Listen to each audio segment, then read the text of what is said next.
once again and welcome to another Simark Services UK training video. In this video we're just going to go through and show you a restraint, and we just hold onto the closed fist. So that's all we're doing.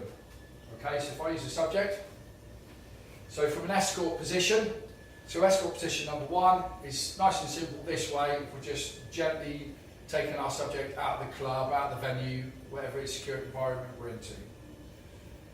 Okay, so all we're doing here is just controlling the hands and isolating the arms and the arm back. So nothing fancy, we're not turning the arm, we're not creating anything. All I'm doing is I'm stepping in, I'm closing the gap between us. I'm just going to pull the hand in to me. Okay, so all I want to do is just get my body next to this. So effectively, we're just going to end up here. Okay, so I'm going to be here holding the hand and I'm going to pull it back. That's all we're going to do. Okay, so from here, if say he pulls his arm in for me, yeah, generally he'll pull his arm towards him rather than push out, because he's stronger at doing that than he is at coming out here. Okay, he wants himself to himself. So the second I do that, if for whatever reason he steps in, I just step into closest distance. And as I step in, I just hold. Now I'm very aware he could headbutt me, I'm aware he could punch me, so keep myself covered. Okay, so I just keep myself covered, closing. If his hands clench like this, it's better for me, because I can do it. I mean, I can hold the wrist there, I can hold the wrist there. I'm stronger here because I can pull it in. But generally, once I've got it, and I see the fist is made, I close my hand over the fist. Okay, that's all I'm doing. That, I'm just closing, and then I pull in. I want to isolate this muscle. Okay, this is a strong muscle. I want to isolate the pectoral muscle and bring his shoulder back. So he's got no power. He's got a lot of power from here. I wouldn't be able to hold him in this position. Okay, as soon as he's pulled in, as soon as I've come into this position, and I know I can reach that hand, I reach and pull it in. Now I'm completely isolated here. It's completely hollow. He's got no strength in that position. I've got plenty of strength from here. Okay, I'm nice and tight. His hand sat just above my hip. I'm pulling it in. I'm not just pulling it back, I'm pulling it into me and I'm pulling it back. I'm very aware of this. Any one-man restraint is dangerous because he could attack. We always recommend using a two-man restraint system, minimum. 3 ideally to sort of make some control of the head or to make easy passage. So all I do is I just hold and pin it. It's literally as easy as that. If he does want to strike, my defensive, this hand obviously is tied up. It's important to note this. So the hand that's next to him is tied up on the wrist. I don't close it the other way because from here I can't defend anything. So I always put left hand in, hold. If he does go to use that arm, at least I can cover there. He's not going to headbutt me from here because he's just going to hurt his face. So I can keep covered from here. My feet are in the right direction to carry on walking, or to even start walking. Okay, I'm mindful of that hand, but I really don't want to be restraining on my own. It's okay said that they can be effective on their own. Chances are they're not.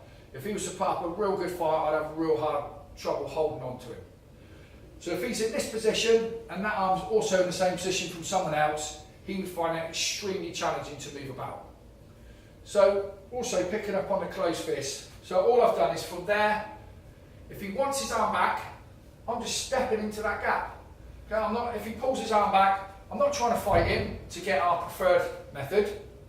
Yeah, I'll let him have it and I'll just step into that gap. So if he takes his arm back, I'll just step into this gap, grab, keep myself covered all the time. I'm always thinking about him hitting me at the same time. If he becomes too violent, I can't handle him, I'll have to let him go. Okay, so I'm just going to come in, step in, keep myself covered, pull that back. Now that's not comfortable for him, it's comfortable for me. That's very strong for me. And that's all we're going to do. If I needed to walk or we need to change position, or he starts to rotate and I've got my number 2 on his arm, then I can move around with this arm. If we need to go through a doorway that's too narrow for 3 people to walk through, once again I can turn. And the way we turn is I keep pressure on the hand and I just allow the elbow to bend. Okay? So I just let the fist drop, and at the same time it's dropping, it comes down and I just change the angle. Okay? So the fist just comes down and I change. Yep, so I'm bending the elbow joint, and then I know that once it comes there, this part of the arm will stay fixed. The shoulder will allow the arm to bend left and right. Okay, so when we come down, I know that the shoulder, because of the way the shoulder works, I know that we can come in here. So if we're in here, we need to go in a different direction or go through a door that we can't all fit, all I do, notice my foot is next to his, I don't want to give him the opportunity to spin around and grab me. But we've got a number 2, imaginary. So I use the fist, I turn it in, I keep tight, and then we move back this way. Keep my head in, just in case we have to manoeuvre like that. You can do this with someone facing this way, to stop the force going forwards. And number 2 can be facing forwards. So you can have one facing this way, one facing that way. It really doesn't matter, as long as you've just got hold of the subject. It's not, it's not painful, it's uncomfortable, it's not painful. Yeah. Anything you want to add on that? No, as Mark was just saying there, once you do the fist grab and the hand is in, once that's isolated up on your shoulder, there really is nothing you could do. You haven't got the power from back in that position to push forward. But also, as me as the subject there, when he's got control of the fist, just with my fingers going into the palm of my hand, is an uncomfortable position to be in. It feels like you don't want to try and open your fist or push any further. It's not painful, it's uncomfortable, as Mark was just saying there. So if you can get over the top of the fist, as Mark was doing, then brilliant. If you can't, if it's just around the wrist, it doesn't matter. As long as it's just isolated at the rear there, so you can't push forward, that's all you're after. But if you can't get over the closed fist, yeah, that is a horrible, uncomfortable. Yeah, it just pins your fingers in. Yeah, it makes you comply. Yeah. Like someone just pointed out there, obviously that is uncomfortable. Okay, it just makes you comply that little bit more. If I was just holding his wrist now, I've got nothing to pull back. He could push his arm forward, but the fact that we've got a brace on this, that's all it is. That pulling back, he now can't push forwards. If I was to grab a wrist, then it's just the strength of my thumb trying to pin his whole arm. And that's not strong enough. He will move his arm forwards. But now he's got my whole hand to contend with, and the fact that I've isolated his pectoral muscle, that is very strong for me. I'm not just pulling it back, I'm pulling it into me. Like Simon said, he's got the pressure of his fingers tucked in, it's pretty uncomfortable, he's not going to want to stay there. If the subject, picking up on what Simon said, if the subject's now compliant, and he's no longer a danger, he just wants to go, then we can just relax it slightly, and I can just do that by just grabbing the wrist. I can keep this hand free.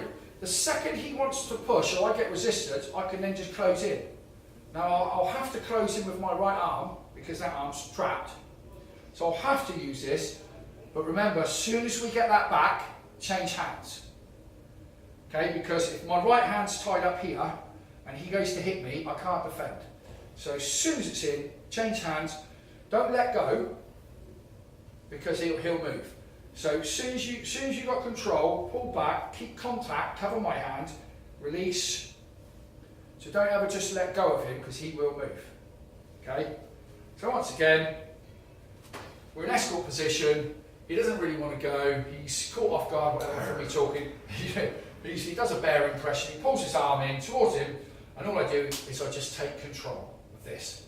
Okay, so I'm still in escort position, I just hold, or even if I hold here, hold there, pull back, then I swap, just hold. It's just that simple. It really is that simple. And that's it. Yeah, again, it's another technique you could use without being in escort position, number one. Yeah. Again, if it's a bit close quarters or a bit messy, a bit fumbly, Yeah. again, you can still come in and Right. get the technique on without having to go from escort position number one. So we're trying to teach you best practice by leading someone out, but if they're already being aggressive, there's nothing stopping you just coming in to take control and getting down that fist grab. Yeah, because not every restraint is going to work bang on every time. Right. It depends on the length of their limbs, how strong they are, how angry they are, how compliant they are. Yeah. 9 times out of 10 the techniques will work.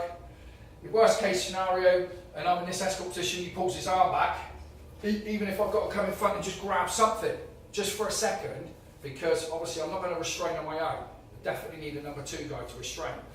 If his arm's moving about, flailing, then I'll just grab something, then get in, hook in, then get your position. But importantly, once you're in this position, then, and the subject is compliant, and it's easier for you to do so, because you're already in this position, you're straight back to S-stop position. Yeah, it's exactly the same as where you would start with other techniques. If for whatever reason he wasn't successful in that, then we can go back to the goose snap that we would have shown in earlier videos. Yeah, but everything comes off here, and that's it. That's a wrap.